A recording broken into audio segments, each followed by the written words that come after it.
Éxodo capítulo 5, vamos a leer 2 versículos. El 1 dice así: después Moisés y Aarón entraron a la presencia de Faraón y le dijeron: el Señor, el Dios de Israel, dice así: deja ir a mi pueblo a celebrarme fiesta en el desierto.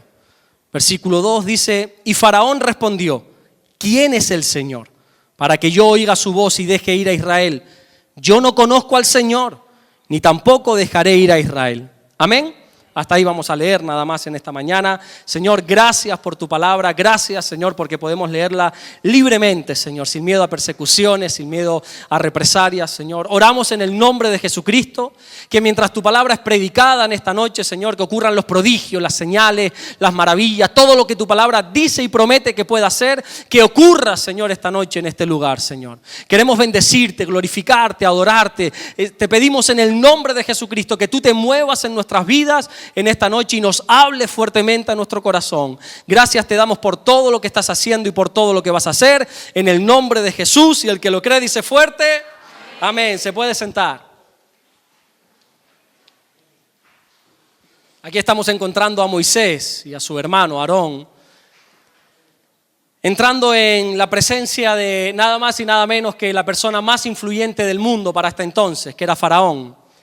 Recuerden que para aquel entonces el imperio egipcio, el que más había crecido, el más poderoso para aquel entonces, estaba gobernando sobre toda la tierra, y su rey, que era denominado el Faraón, el rey de Egipto, era la persona más poderosa posible. Él no tenía consideración, él no tenía que pedir permiso para absolutamente nada. Él, si decía maten a ese, no pedía ni explicaciones. Si decían córtenle la cabeza al otro, no pedía explicaciones. Te digo esto para que entiendas la valentía, el coraje, las agallas que Moisés tuvo de entrar a la presencia de Faraón y mirarle a la cara y decirle: estoy aquí no para hacerte la pelota, estoy aquí no para decirte lo guapo y lo hermoso que eres, estoy aquí para decirte: deja libre al pueblo de Dios. Me gustaría hablarte de Moisés por unos minutos, porque quiero que entiendas bien el mensaje que tenemos para esta tarde, y para eso me gustaría que entendieras verdaderamente qué está sucediendo aquí. La vida de Moisés es apasionante, porque desde el mismo momento en que él nace, estaba destinado para morir. Recordemos que para este entonces, ya te he dicho, como el mundo entero estaba bajo el imperio egipcio, y Faraón, que era malo, de verdad que era malo, encima era muy malo, porque se había levantado un faraón muy malo, ve que los hebreos están creciendo en gran manera. Ve que a esa gente que tenía como esclavos están creciendo, y en vez de alegrarse por ellos, en vez de decir: oye, encima que están esclavos, encima que son unos pobres miserables, los tengo aquí a mi merced, pues mira, por lo menos que se reproduzcan. Él dijo: no, esto es peligroso, porque ¿sabes qué? Están creciendo más que nosotros. Dijo Faraón: esta gente está creciendo más que nosotros, y ¿sabes qué? Puede ser, dice Faraón, la Biblia dice que Faraón dijo: puede ser que un día ellos se rebelen en una guerra contra nosotros, y como son más, nos van a ganar, así que tenemos que elaborar un plan, dice Faraón. Así que Faraón lo que decide hacer es promulgar un edicto, dar una ley de decir: bueno, a partir de ahora, todo bebé varón que nazca, hay que matarlo. Y uno dice: ¿en serio? En serio. Comienza una ola de asesinatos de bebés. Lo más cruel que una persona puede hacer es sacrificar un bebé, y allí empiezan a sacrificar a todos los bebés varones. Y para este entonces nació Moisés. Moisés debería haber sido sacrificado el mismo momento de su muerte, pero dice la Biblia que sus padres arriesgaron su propia vida guardando la vida de Moisés. Y uno dice: ¿y por qué hicieron esto? Bueno, la Biblia nos lo dice. En Éxodo capítulo 2, versículo 2 dice: la que concibió, la que dio a luz un hijo, es decir, la madre de Moisés, viéndole que era hermoso, lo escondió durante 3 meses. Logró esconder al bebé durante 3 meses. Y uno dice: claro, es que los padres vieron al bebé hermoso. Es que claro, es lógico que un padre vea a su bebé hermoso. Sí, pero es que esta palabra hermoso, pasa que el castellano es muy seco, es muy pobre en contra del hebreo bíblico. Cuando la Biblia usa la palabra hermoso, está hablando de que este niño tenía rasgos divinos. Había algo de divinidad en Moisés. Había algo que los padres dijeron: yo sé que es mi hijo, yo sé que tengo amor de madre hacia este hijo, pero yo siento que este hijo es un enviado de Dios, decía la madre. Es hermoso, algo de Dios tiene. La madre de Moisés, el padre también, pero la madre de Moisés conocía esa profecía dada siglos atrás desde el huerto del Edén, de que un día Dios iba a liberar a su pueblo a través de un libertador. Y ella dijo: ¿y si es este niño? ¿Y si el libertador que Dios ha prometido es este niño? La Biblia recoge a los padres de Moisés como unos héroes de la fe. Si tú te lees Hebreos capítulo 11, el capítulo entero, te vas a dar cuenta que ahí están expuestos, es como la galería de la fama de los héroes de la fe. Ahí están expuestos todos los grandes personajes bíblicos que tuvieron fe, y entre ellos se recoge a los padres de Moisés por este acontecimiento. Dice el capítulo 11, versículo 23 de Hebreos: por la fe Moisés, cuando nació, fue escondido por sus padres por 3 meses, porque le vieron niño hermoso y no temieron el decreto del rey. Qué impresionante es esto. Y no temieron el decreto del rey. Ellos temieron a Dios antes que a los hombres. Ellos dijeron: yo sé que Faraón ha dicho esto, pero mi Dios ha prometido un libertador. ¿Y qué si es este niño ese libertador? Ellos obraron por fe, arriesgando aún su propia vida, creyendo en la palabra del Señor. Ellos tenían una promesa de Dios y ellos no se quedaron diciendo simplemente gloria a Dios, aleluya por la promesa. No, ellos arriesgaron su propia vida a favor de la promesa de Dios, porque creían que Moisés era ese Mesías que Dios había prometido. Y bueno, si continúas la historia te das cuenta de que Moisés no era el Mesías. Es cierto que Moisés no fue el Mesías, el Mesías es Jesús, fue Jesús, pero sí es verdad que Moisés era un libertador. Es verdad que Moisés era hermoso, era divino, algo de Dios tenía porque fue el libertador de Israel.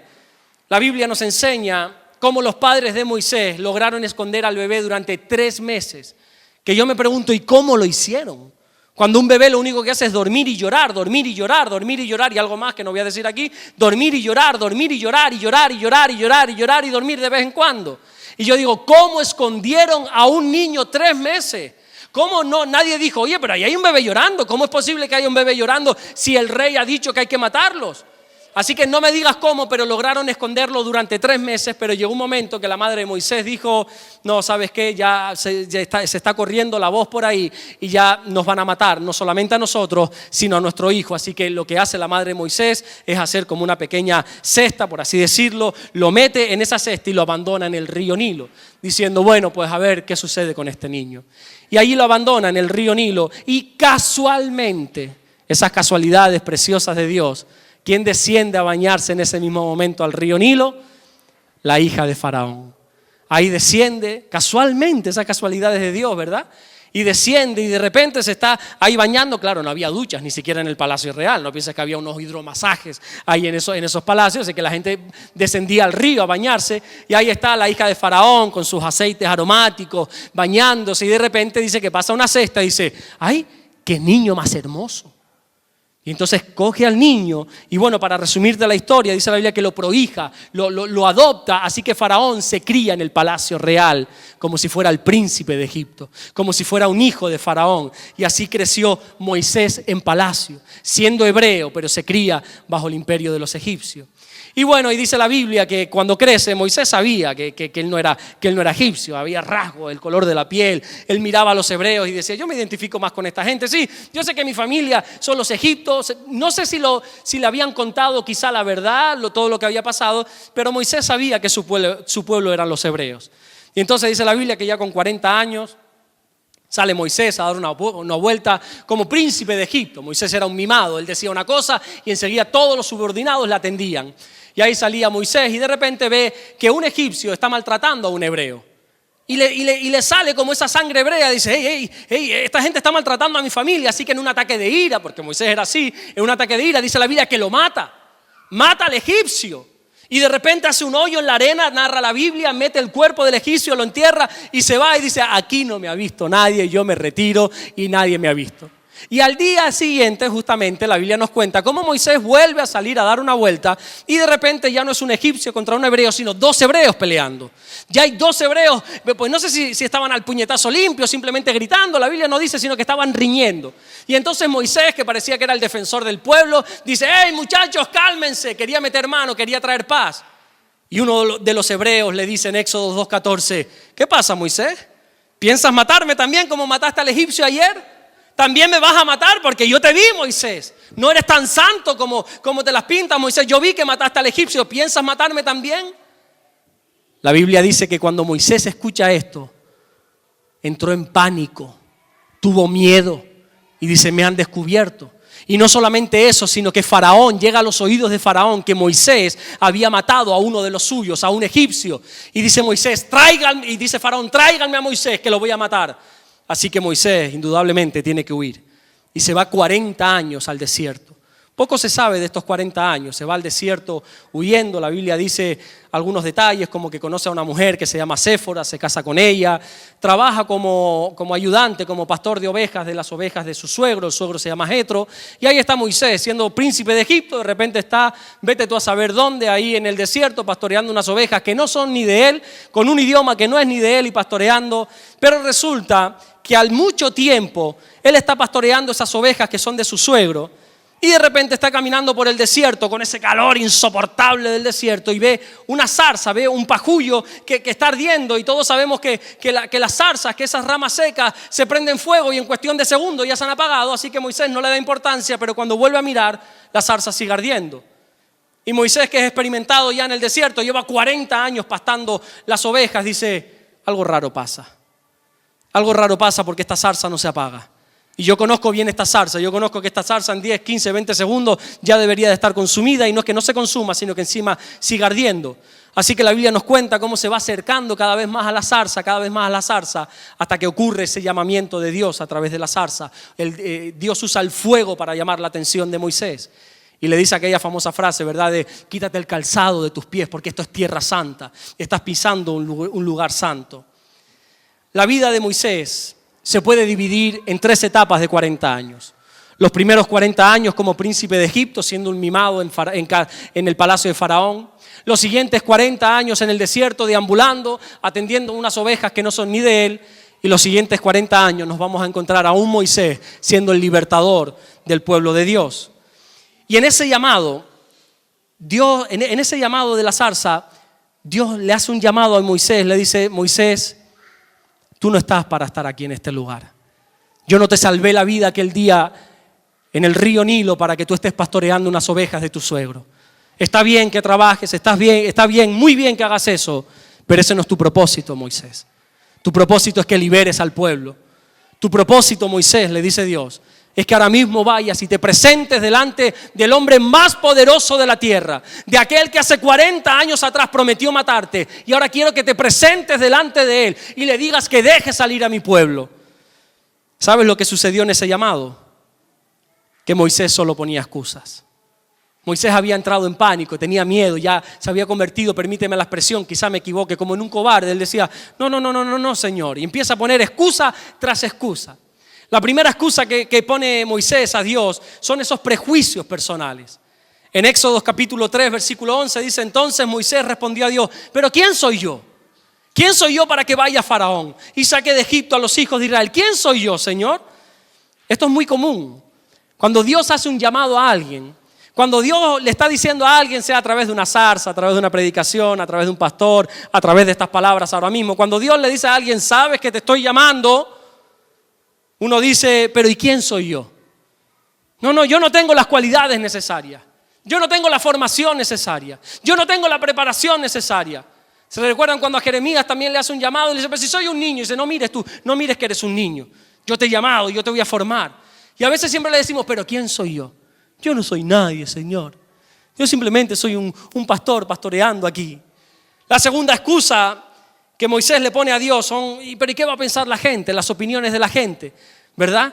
En Éxodo capítulo 4, versículo 1 dice, entonces Moisés respondió diciendo, he aquí, ellos no me van a creer. Claro, ahora tú dices que yo me presente delante de ellos, pero Señor, no me van a creer. No oirán mi voz porque dirán, no se te ha parecido el Señor. ¿Qué van a pensar de mí? Señor, conocen mi pasado. Todos saben que soy un asesino. Todos saben que fui un cobarde, que huí de Egipto. Y ahora quieres que me presente ahí. Todos saben mi pasado. Y hay quienes dicen, pero Señor, ¿cómo me vas a usar si la gente de este pueblo me conocen? La gente de este pueblo sabe quién yo era antes. Sabe que yo antes estaba, menos en la iglesia, en todos lugares. Frecuentaba aquel lugar, el otro lugar, menos vida nueva, en todos los lugares yo estaba metido. Pero yo estaba allí, ahí. La gente sabe, ¿qué van a decir de mí? Y le dice el Señor, ¿por qué no se trata de ti? Se trata de mí. Así que Moisés, medio convencido, le pone una tercera excusa a Dios. Señor, no tengo lo que hace falta. Éxodo 4:10, entonces dijo Moisés al Señor, ay Señor, Tú sabes que nunca he sido hombre de fácil palabra, ni antes, ni después, ni desde que tú hablas a tu siervo, porque soy tardo en el habla y torpe de lengua. Era como medio tartamudo, medio gangoso. Entonces ese Señor le dijo, yo estoy aquí, tú sabes que no, yo tartamudeo y me vas a poner delante del hombre más poderoso, no me van a salir ni las palabras. Me va a entrar tal temor, me va a entrar tal miedo que no voy a articular. Sabes que encima que soy lento, no voy a articular palabra. Y el Señor le dice, no te preocupes, mando a tu hermano Aarón. Tú simplemente vete como el ungido que era y mandamos a Aarón de portavoz. Siempre que Dios nos llama, date cuenta que nos enfocamos en lo que no tenemos. Señor, pero ¿para qué me llamas a mí? Yo no tengo formación, yo no tengo estudios, yo no tengo las cualidades que a lo mejor fulano tiene, yo no tengo la voz que tiene Jorge Zapata, ¿para qué me llamas a mí? Bueno, tranquilo, ¿qué tienes en tu mano? No, una vara, bueno, eso es lo que yo necesito no necesito nada más, si necesitase más yo te daría más, pero no hace falta que te enfoques en lo que no tienes. Él le dijo, es que no tengo, y Dios le dijo, ¿qué tienes? ¿Un palo? Bueno, pues con ese palo haremos proezas, dijo el Señor, con ese palo libertaremos a todo un pueblo. Y la cuarta excusa que Moisés le puso fue, Señor, tú sabes que hay gente más preparada que yo. En Éxodo 4:13 le dijo, ay Señor, ya se vio cómo entre la espada y la pared y le dice, ay Señor, envíate ruego por medio del que debes enviar. Tú sabes que hay gente más preparada que yo, le dijo Moisés. Sí, es verdad. Quizá hay más gente más preparada que tú. Estoy convencido que en esta iglesia hay gente más preparada que yo para estar predicando. Hay gente más estudiada, más preparada, más cualificada, con más carisma, con más dones, con más unción. Pero por alguna razón Dios te ha escogido a ti. Estoy seguro que Dios tiene gente que se podría armar de gente más valerosa que tú para salir a las calles a evangelizar. Pero por alguna razón Dios te ha escogido a ti. Estoy convencido que Dios tiene instrumentos mejores en el trabajo donde tú trabajas para que Dios haga su obra. Pero por alguna razón Dios te ha escogido a ti. Yo si hubiera sido Jesús, las últimas personas con las que me rodeo es con Juan, con Pedro y con toda esta panda de que al final lo niega, uno lo niega, el otro hace. Pero el Señor, donde pone el ojo, pone la bala. Y el Señor dice, quizá hay gente más preparada que tú, pero yo me he empecinado contigo. Yo no sé por qué el Señor la ha cogido contigo, la ha cogido conmigo, pero por alguna razón, quizá hay gente más preparada en el mundo para hacer la obra de Dios, pero por alguna razón el Señor nos ha llamado a nosotros. Así que Moisés, menos mal que él y mi rey lo creen, así que Moisés decide obedecer a Dios. Imagínense, yo te estoy contando todo esto para que tú entiendas, no para que veas a Moisés como diciendo, voy ante Faraón, Dios me has convencido, te he intentado burlar por aquí, por allá, poniendo excusas, venga me armo de valor y voy a Faraón. Y coge a Aarón y le dice, Aarón, ven, por eso Aarón tiene 2 as, porque le dice, Aarón, ven para acá, vamos a hablar, ven que te tengo que decir lo que Dios me ha dicho, ahora vamos a ir, nos vamos a presentar delante de Faraón. ¿Qué dice Moisés? Nos vamos a presentar delante de Faraón, dice Moisés. Y vamos a ir, y ¿sabes qué? Tengo la unción de Dios. Dios me ha hablado, Dios me ha dicho, y estoy convencido que vamos a ir, y cuando le digamos la palabra a Faraón caerá hablando en lenguas bajo el poder del Espíritu Santo, y el pueblo de Dios saldrá. Así que ahí van estos 2 valientes, se presentan delante de Faraón, y le dicen, Faraón, deja salir a mi pueblo, ha dicho el Señor. Y ellos esperando la respuesta de Faraón, de claro, por supuesto, ahí están las puertas abiertas. De repente Faraón le dice en Éxodo capítulo 5, versículo 2, ¿quién es Dios? ¿Quién es el Señor? Deja liberar al pueblo del Señor. Y Faraón dice, ¿quién es el Señor? Yo no conozco a ningún Señor, dice Faraón. Venga, váyanse a trabajar. Faraón contestó, ¿quién es ese Señor del que me estás hablando? Yo no le conozco. ¿Por qué estás haciendo cesar del trabajo a los hebreos? Venga y pónganse a trabajar. ¿Están ociosos? ¿Quieren más trabajo? Dice Faraón. Imagínense el agua fría que le cayó a Moisés. Él fue convencido, él fue lleno, él fue después de, Señor, pero si tú me convenciste a mí, yo pensé que otra cosa iba a ocurrir y de repente vengo y tú ni siquiera te conocen. Faraón ha dicho que no te conoce. Así dijo Faraón, yo no conozco a Dios. Olvidémonos de Faraón. ¿Y tú conoces a Dios? ¿Conoces a Dios? A mí personalmente me llama la atención que Faraón dijera, yo no conozco a ese Señor. Toda la casa de Faraón estaba llena de hebreos. El que le hacía su cama era un hebreo. El que le cocinaba era un hebreo. El que le planchaba sus ropas reales era un hebreo. Todos eran hebreos a su alrededor. Él convivía con hebreos. Él conocía su jerga, su vocabulario. Él se movía entre hebreos, de día y noche. Se levantaba con hebreos y se acostaba con hebreos. Él conocía la cultura hebrea. ¿Y ahora dices que no conoces al Señor de los hebreos? Hay mucha gente al igual que Faraón. Gente que conoce al pueblo de Dios. Gente que convive dentro del pueblo de Dios, con el pueblo de Dios. Sabe la jerga que hay que usar. Sabe cuándo hay que decir un amén, un gloria a Dios. Sabe cuándo callar. Sabe cuándo hay que levantar las manos. Sabe cuándo hay que aplaudir. Sabe cuándo es el tiempo de abrazar. Sabe cuándo es el tiempo de escuchar. Hay gente que sabe la cultura religiosa, pero no conocen a Dios. Conocen su palabra, se congregan, se saben todos los cánticos y lo entonan de maravilla, pero no conocen a Dios. Conocen toda la tradición cristiana, conocen lo que se celebra en Semana Santa, conocen lo que se celebra en la Navidad, conocen todos los santuarios, San no sé qué, San no sé cuánto, conocen todo lo que la Biblia dice y todo lo que la religión dice, pero no conocen a Dios. Conocen de Dios, pero no conocen a Dios. Faraón dijo, no conozco a Dios. Pero ¿y tú? Tú que estás aquí sentado hoy, rodeado del pueblo de Dios, ¿conoces a Dios? Todos conocemos la ocasión en que Jesús le preguntó a sus discípulos, hey, ¿quién dice la gente que soy yo? ¿Quién dice la gente? Y empieza, bueno, pues ¿sabes qué? Algunos dicen que eres Juan el Bautista, otros dicen que eres Elías, Jeremías, alguno de los profetas. Y le dice, está bien, pero ¿y ustedes? ¿Me conocen? ¿Quién dicen ustedes que soy yo? Dice el Señor, Mateo 16:15. ¿Quién decís que soy yo? A lo que el bocaza Pedro, porque es un bocazas, Pedro le dice, tú eres el Cristo. Esta gente está diciendo boberías, Señor. Que si Elías, que si Jeremías, y tú eres el Cristo, dice Pedro. Tú eres el Hijo del Dios viviente. Esa declaración, tú eres el Cristo, le está diciendo, tú eres el Mesías, que siglos se llevan predicando siglos atrás. Yo creo en ti como el Hijo de Dios. Y es cierto que Pedro era un bocazas, más de lo que debería. Es cierto que Pedro metió muchas veces la pata, muchísimas. 3 años con Jesús y cuando lo van a arrestar, la Biblia dice que no había aprendido nada, sino que en un ataque de ira saca su espada, se lía a espadazos con la gente y le corta una oreja a un hombre que se llama Malco. A un soldado de los romanos le corta, un discípulo de Jesús, al lado de Jesús cortando orejas. Incluso le negó hasta 3 veces. Pero ¿sabes qué? Pedro conocía a Jesús. Pedro fue el que le dijo, tú eres el Cristo. Yo soy un desastre, yo te niego, yo soy lo peor que puede ser, pero yo te conozco, Señor. Tú eres el Cristo. De hecho, cuando él escribe su segunda carta, sabes que Pedro escribe 2 cartas, primera y segunda de Pedro, la conocemos así. Cuando él escribe su segunda carta, ¿de qué te crees que habla? Pedro habla de conocer a Dios. Pedro no habla de otra cosa. La Biblia, esta segunda carta comienza y acaba hablando del conocimiento de Dios.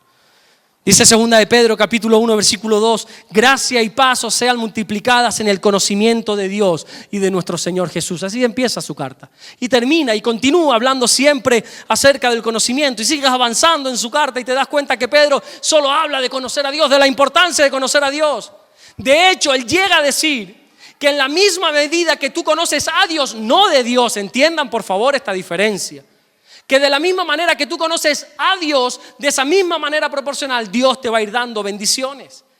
Segunda de Pedro 1:3, el siguiente versículo dice, como todas las cosas que pertenecen a la vida y a la piedad nos han sido dadas por su divino poder, mediante el conocimiento de aquel que nos llamó. Todo nos es dado mediante el conocimiento. A medida que vamos conociendo, Dios nos va dando. Yo no sé a ti, pero a mí esto me parece extraordinario. Porque si al fin y al cabo estas palabras las escribe otro, yo digo, bueno, lo entiendo, pero estamos hablando de Pedro. Estamos hablando del único ser humano que ha caminado sobre las aguas. Estamos hablando que solo Jesús y Pedro caminó sobre las aguas. Estamos hablando de un hombre que estuvo al lado del Señor cuando multiplicó los alimentos. Estamos hablando de un hombre que estaba con Jesús cuando le dijo a un muerto, Lázaro, sal fuera, y él vio con sus ojos cómo resucitó el muerto. Estamos hablando de un hombre que el Señor tenía tanta intimidad con él que se lo llevó a un monte y en ese monte el Señor fue transfigurado y comienza una conversación con Moisés, con Elías, algo que tú dices, esto es increíble. Si yo hubiera sido Pedro, yo mis cartas las dedico a eso. El día que caminé sobre las aguas, Y hubiera escrito 3 cartas. Y ¿sabes qué? Yo caminé, diría. Y me hartaría de decirlo. Yo caminé sobre las aguas. Yo sé lo que es caminar. Y me río yo de los surfistas, diría Pedro. Yo no necesito tablas, yo camino sobre las aguas. El día que vi a Cristo transfigurarse. Y hablaría de tantos y tantos milagros. Pedro fue una de las pocas personas, junto con Juan, que pudo tener acceso a la tumba vacía de Jesús. Él llegó y en vez de encontrarse un cadáver, se encontró unos lienzos perfectamente colocados. Y alguien le dijo: ¿por qué buscas al que vive entre los muertos? No solamente eso, sino que Pedro pudo ver al Cristo resucitado. Pudo ver a Cristo resucitado. La Biblia dice que incluso en un momento dado se sientan en la playa a comer. Comió con el Cristo resucitado, algo maravilloso. Y en vez de hablar de eso en su carta, él dice que lo importante es conocer a Dios. Que todo lo demás son simples experiencias, pero que lo importante es conocer a Jesús. ¿Y sabes qué? Aquí no se conoce de Dios. Aquí no se conoce a Dios. Aquí se conoce de Dios, pero no a Dios. Para conocer a Dios debemos tener comunión íntima con Él. La Biblia dice en Mateo capítulo 6, versículo 6, mas tú cuando ores, dice Jesús. Mas tú cuando ores, ¿no? Si algún día te acuerdas y oras, no, mas tú cuando ores, dice el Señor. Entra en tu aposento y cerrada la puerta, ora a tu Padre que está en lo secreto, y tu Padre que ve en lo secreto te recompensará en público. ¿Dónde está el Padre? ¿Dónde está el Padre? En el secreto. El Padre está en lo secreto. Sí, es cierto, yo sé, no quiero que ahora diga, no, pero es que el Señor también está donde están 2 o 3. Yo lo sé, que el Señor está donde 2 o 3 nos reunimos en su nombre. Esta noche hemos venido a este lugar para celebrar el nombre de Jesús, amén. Y aquí está el Señor, no porque lo diga yo, el Señor lo ha prometido. Él dice, donde 2 o 3 se reúnen en mi nombre, yo estoy ahí en medio de ustedes. Pero el Padre está en el secreto, en la intimidad. Muchos conocen al Dios de la iglesia, pero no conocen al Dios de los secretos. No conocen al Dios en lo secreto.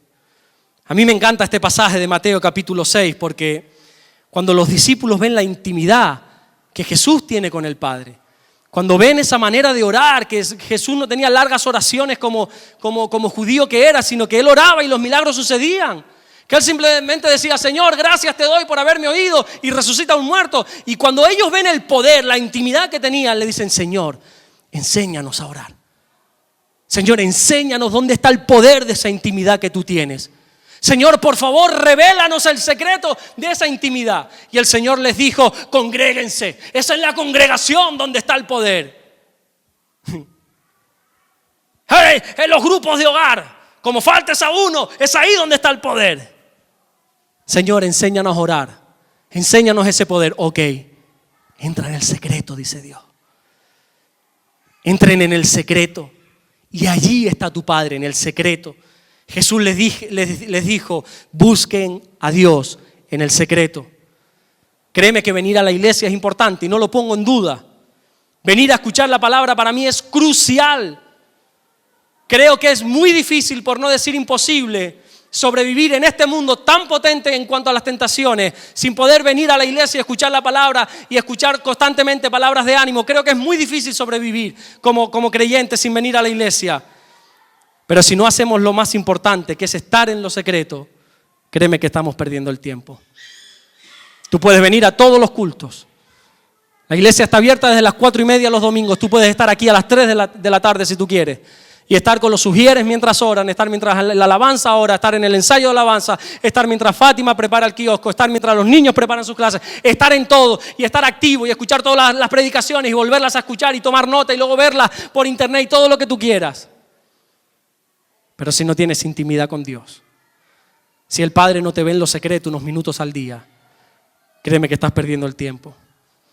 Faraón dijo, yo no conozco a Dios, pero ¿y tú? ¿Conoces a Dios? A Dios se le conoce en el secreto. Aquí no se conoce a Dios. A Dios se le conoce en el secreto, porque allí está el Padre, dijo Jesús. Pero también se le conoce, ¿sabes cómo? Poniendo diligencia, dice Pedro. Pedro dice en su segunda carta, capítulo 1, versículo 5, vosotros también, poniendo toda diligencia por esto mismo. Pongan diligencia en esto, dice Pedro.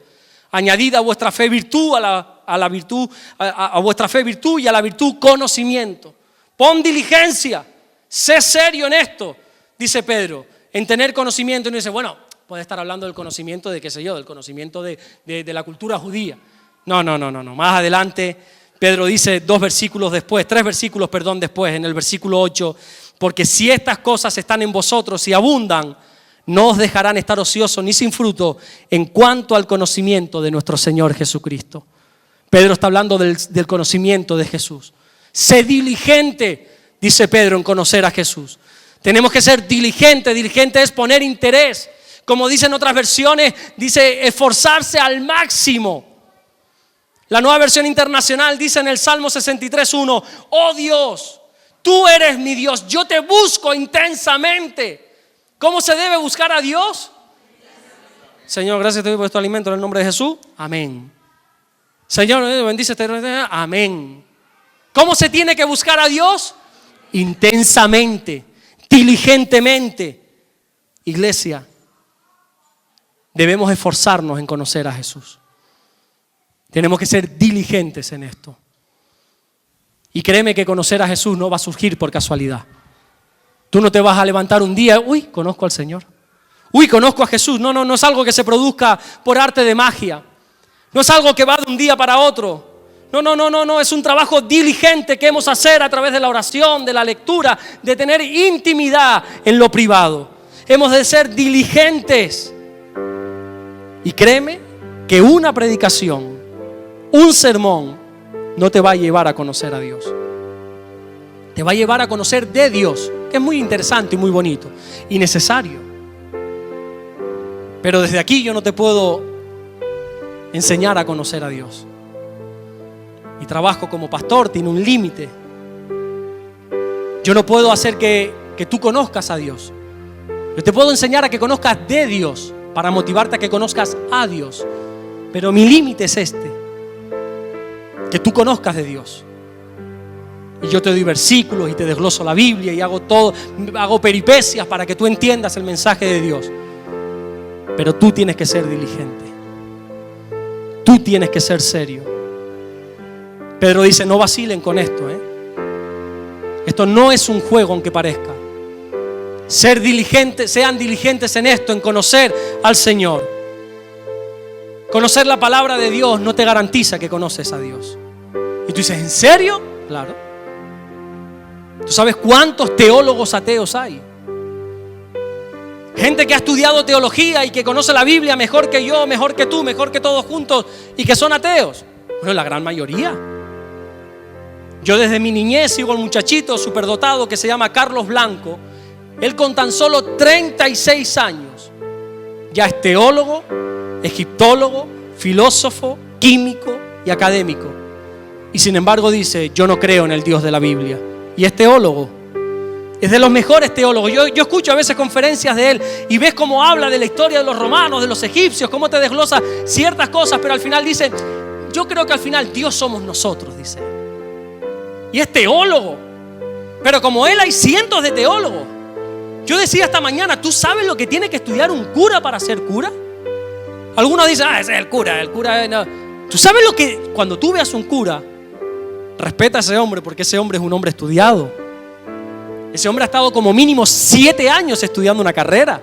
No es ningún necio, ningún neófito el que tú tienes pero es un cura. Ojito con ese hombre. Ese hombre es una persona que sabe, más que yo me podría decir. Pero sin embargo después va y adora a una virgen. Sin embargo después va y hace cosas que la Biblia dice que está totalmente prohibido, que Dios detesta. Conocer la palabra no garantiza que conozcas a Dios. Cuando nosotros escuchamos esta palabra, conocer, el problema es nuestra mente castellana que tenemos, esa lengua materna que ha sido inculcada. Y entendemos que conocer significa poseer datos. Dame datos, dame información. A ver qué dice Éxodo, qué dice Génesis, qué dice Levítico, qué dice Mateo, quién es Pedro, quién es Pablo. Dame datos. Y cuando ya tienes 50, 100, 200 predicaciones en tu cerebro, dices, ahora sí conozco. Porque tú piensas que conocer es poseer datos, poseer información. Pero en la Biblia, en el hebreo, esa palabra conocer no tiene nada que ver con poseer datos. Esa palabra conocer, que ahí la tengo en el hebreo, habla de experiencias. En la Biblia se considera que tú has conocido a alguien cuando has tenido una experiencia personal cercana con esa persona. Es una intimidad tan fuerte que es la palabra que se usa para el matrimonio. La palabra conocer es la palabra exclusiva del matrimonio. Génesis 4:1, conoció a Adán, a su mujer, y dio a luz un hijo, dice la Biblia. Conoció. Y tú dices, ¿cómo conoció y dio a luz? Pero si ya la conocía, en el huerto del Edén seguro que Dios la presentó. Cuando de una costilla ya se... No, pero no estamos hablando de conocer, tengo información, encantado, soy Adán, yo soy Eva, comamos del fruto. Está hablando de una relación íntima. Está hablando, bueno, en ese tiempo no había gente, pero si hubiera gente, está hablando de que Adán y Eva cerraron la puerta. Hicieron cosas íntimas, a puerta cerrada, en lo secreto, donde nadie les veía. Y hubo un fruto después.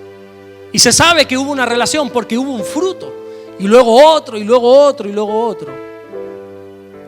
A Dios no se le conoce en público. A Dios se le conoce en privado, en la intimidad. Y es cuando ahí se concibe una relación en la intimidad. Faraón dijo, ¿quién es Dios? No le conozco. Y mi pregunta hoy hacia ti es, ¿conoces a Dios? ¿Conoces de Dios o conoces a Dios? ¿Te has preguntado alguna vez por qué sigues viniendo a la iglesia? ¿Por qué estás aquí tú hoy? Una cosa es por qué llegaste, otra cosa es por qué permaneces. Eso lo tenemos claro, ¿verdad? Llegamos porque alguien nos invitó, porque aquí dijeron, como Arley, que aquí hacían buenas arepas y Viviana le dijo, vamos a comer unas arepas. Lo engañó. Hace 5 años, por cierto, que Arley está aquí, me salió una foto el otro día. Le engañaron por unas arepas y aquí se quedó. Otros vinieron porque como a mí empecé con una muchachita hace ya 21 años atrás y me dijo, bueno, lo nuestro va en serio, o vienes a la iglesia o cortamos relación. Digo, pues a mí méteme donde tú quieras, yo soy católico, yo voy ahí. Y otros vinimos obligados. Yo no te estoy hablando por qué viniste, por qué permaneces. El tema no es cómo llegaste, por qué permaneces. Hay gente que está aquí, o no aquí, hablo en general en las iglesias, por lo que Dios puede dar. Y estoy aquí porque Dios me da paz. Estoy aquí porque Dios me bendice. Estoy aquí porque no me digas por qué, pero cada vez que estoy asistiendo a la iglesia, mi familia parece como que remontamos y esos problemas que yo tengo, como que Dios los soluciona. Estoy aquí por lo que Dios puede darme, dicen algunos. No eres único, ya en la época de Jesús era así también. Juan 6:26, Jesús le dijo a cierta gente, bueno, yo sé que ustedes me buscan, no por quién soy yo, no por las señales, sino porque yo te doy pan y te sacia. Tú estás aquí por lo que yo te doy. ¿Y sabes qué? Te lo voy a seguir dando, dice el Señor. Si vienes a mí por lo que yo te pueda dar, yo te lo voy a seguir dando. Yo no te voy a negar mi misericordia. Pero no me vas a conocer. ¿Conoces a Dios? Dios se presenta en la Biblia de muchísimas maneras. Está el Señor Jireh, el Señor que provee. Algunos conocen al Señor Jireh. ¿Sabes qué? El Señor me proveyó, tenía una deuda y el Señor, gloria a Dios. El Señor Rafa, que significa el Señor sana. El Señor Nisi, significa el Señor que da la victoria. Shalom, el Señor de la paz. Ra, el Señor que me pastorea. Un montón de títulos, pero al final son títulos nada más. Pero ¿conoces a Dios? Jesús en una de sus últimas oraciones, antes de ir a la cruz, dijo en Juan 17:3, y esta es la vida eterna, en que te conozcan a ti, el único Dios verdadero, y a Jesucristo a quien has enviado. De esto se trata la vida eterna. Despertemos, porque la vida eterna no se trata de venir a la iglesia, que hay que venir. La vida eterna no se trata de estar activos dentro de... No, hay que hacerlo. Jesús dijo, de esto se trata la vida eterna, que te conozcan a ti y a Jesucristo a quien has enviado. Y solo cuando te dejas tomar por Dios vas a poder conocerle. En Éxodo 6:7 dice, y os tomaré por mi pueblo y seré vuestro Dios. Y vosotros sabréis, esa es la palabra conocer en el original. Y vosotros conoceréis, vosotros sabréis que yo soy el Señor vuestro Dios, que os sacó de debajo de las tareas pesadas de Egipto. Y os tomaré. Tomar significa tomar el control por completo. Cuando tú dejas que Dios tome el control de tu vida, entonces quizá puedes empezar a conocerle. ¿Por qué no cierras tus ojos ahí donde estás? Y dejas que por unos segundos, por unos instantes, el Señor pueda tomar tu vida para que conozcas a Dios. Que Él te tome en sus brazos, que puedas tener esa intimidad con Él. Y yo os tomaré por pueblo, dice el Señor. Y yo quiero hacer grandes cosas con vosotros, dice el Señor. Y os tomaré y conoceréis que yo soy el Señor. Conoceréis mi poder, conoceréis cómo yo les saqué de la tierra de los egipcios, de la pesadez, de la esclavitud, dice el Señor. Y me vas a conocer y vas a tener intimidad cuando te dejes tomar por mí. Déjate tomar por mí. Deja que tenga intimidad contigo. Deja que pueda verte en el secreto. Está bien que sigas asistiendo, que estés viniendo, pero quiero verte en el secreto. Quiero que puedas hacer lo que Jesús mandó, que cierres la puerta de tu habitación y que cuando nadie te ve puedas doblar tus rodillas y buscar mi rostro, dice el Señor. Porque el Padre está en lo secreto. El Padre está en lo secreto. Y esa es la intimidad donde se le conoce. Esa puerta cerrada. Cuando no tienes que aparentar, cuando nadie te tiene que decir, hey, hoy no has orado. Cuando tu esposo no tiene que venir a decirte, hey, mujer, hoy no has orado. Cuando tu esposa no tiene que estar detrás de ti diciéndote, hey, ¿sabes? Llevas 3 días sin orar. Cuando tú vas y cierras la puerta y nadie lo sabe, en esa intimidad, y doblas tus rodillas y le dices, Señor, aquí estoy, Señor. A puerta cerrada, aquí estoy, Señor. Cuando nadie me ve, cuando ya no tengo que fingir que soy fulano, que soy mengano, cuando ya no tengo que tener apariencia, cuando ya no soy el padre de familia, cuando ya no tengo que actuar como la madre de familia, como el hijo que tanto desean mis padres, cuando ya tengo que dejar de actuar. Y estoy aquí a tus pies, Señor. Y es ahí cuando comienzas a conocerle. Es ahí cuando de verdad comienzas a conocer la intimidad de Dios, el poder que Dios tiene.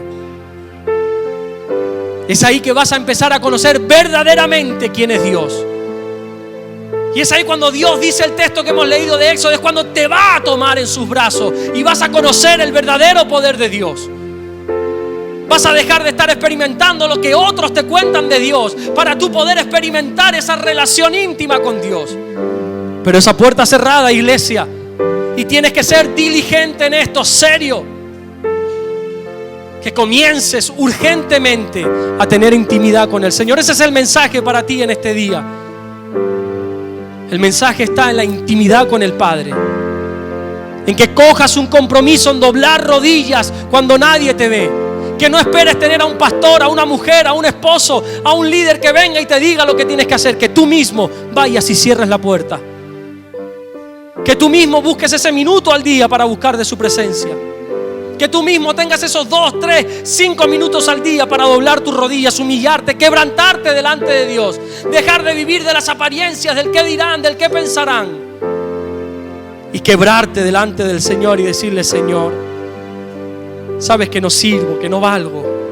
Quizá como Moisés, que pongas decenas de excusas, pero ahí en la intimidad Moisés conoció el poder de Dios. Iglesia, este es el mensaje que tengo para ti en esta tarde. El Padre está en la intimidad. Jesús está aquí donde estamos reunidos nosotros, pero el Padre está en la intimidad esperándote. Esa intimidad quizá abandonada por muchos. Ese aposento, esa habitación, ese lugar secreto, ese lugar íntimo abandonada por muchos. El Padre está esperando a que vuelvas a visitarlo, a que vuelvas a humillarte, a que vuelvas a doblar rodillas delante de Él. Y a decirle, Señor, aquí estoy. Yo sé que hay muchos que quizás están esperando que algo suceda para hacerlo. Están diciendo, algún día sucederá algo. No va a pasar nada. Esto no sucede porque sí, tienes que ser diligente, dice Pedro. Tienes que ser serio en esto, dice Pedro. Porque ¿sabes qué? Hay muchos adorando a un Dios que no conocen. Hay muchos como Faraón rodeándose del pueblo de Dios, pero sin conocer a Dios. Hay muchos como los atenienses que la Biblia dice que Pablo llegó a un lugar y dice, varones, yo observo que en todos soy muy religiosos. Pero ustedes están adorando a un Dios que no conocen. Hay gente aquí que está adorando a un Dios que no conoce, a un Dios que el pastor le ha dicho que adore, a un Dios que el hermano, que la hermana le ha dicho: mira, ahora tienes que adorar. Cierra tus ojos porque ya Jorge está tocando el piano, ahora tienes que adorar. Y hacen lo que no saben. Y Job dice: de oídas te había oído, pero ahora mis ojos te ven. El Señor está esperando a tener una relación contigo, a que puedas conocerle, a que puedas tener intimidad con Él. Pero hermano mío, me encantaría decirte que eso va a ser aquí en la iglesia, en el día de hoy vas a conocer a Dios, pero te estaría mintiendo. Eso es la intimidad. Eso depende de ti, de que esta noche llegues a tu casa y tengas intimidad con el Padre, de que cierres la puerta, no hoy, sino mañana, pasado, el día siguiente, todos los días de tu vida, te postres ante el Señor, te humilles delante de su presencia. ¿Y sabes qué? La Biblia dice que corazón contrito y humillado nunca va a desechar el Señor. Él te va a recibir. Da igual el tiempo que lleves sin visitar el lugar secreto, Él te va a recibir. Él es ese padre en la parábola del hijo pródigo que nunca te va a reprochar nada. Él te va a abrazar, va a salir a abrazarte, a besarte, a hacerte ese becerro gordo, a darte el anillo, a darte el calzado, porque Él está alegre de que vuelvas a visitarle. Te adoramos, Jesús. Vamos a ponernos de pie.